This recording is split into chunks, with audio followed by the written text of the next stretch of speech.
Baru saja dikabarkan bahwa suami Najwa Shihab alias ayah dari Izzat, yakni Ibrahim Syarif Assegaf, meninggal dunia pada Selasa 20 Mei 2025. Dari pantauan pada Selasa sore, belum ada unggahan baru dari Izzat di Instagram Izzat Assegaf. Adapun unggahan terakhir dirinya saat bersama sang ayah yakni pada 10 Februari 2025. Tampak foto itu diunggah oleh Najwa Shihab dan menandai akun putranya saat ulang tahun. Terlihat di slide pertama ada foto Izzat saat masih bayi dan Izzat yang kini sudah menjadi pria dewasa. Sedangkan di slide kedua ada Izzat bersama ayah dan ibunya sedang makan di sebuah restoran.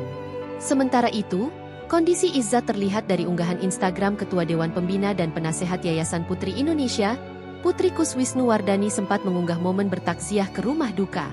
Izzat terlihat duduk melamun di dekat jenazah ayahnya. Sementara Najwa Shihab terlihat dipeluk oleh Putri Kus. Dari foto yang diunggah terlihat mata Najwa Shihab sembab dan sayu. Di jarinya melingkar tasbih.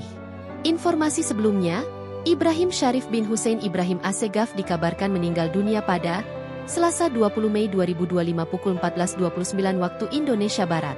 Ibrahim Syarif sempat dirawat di RS PON Jakarta Timur hingga mengembuskan napas terakhirnya.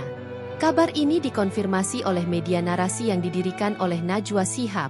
Adapun Ibrahim Syarif sendiri menjabat sebagai komisaris utama narasi.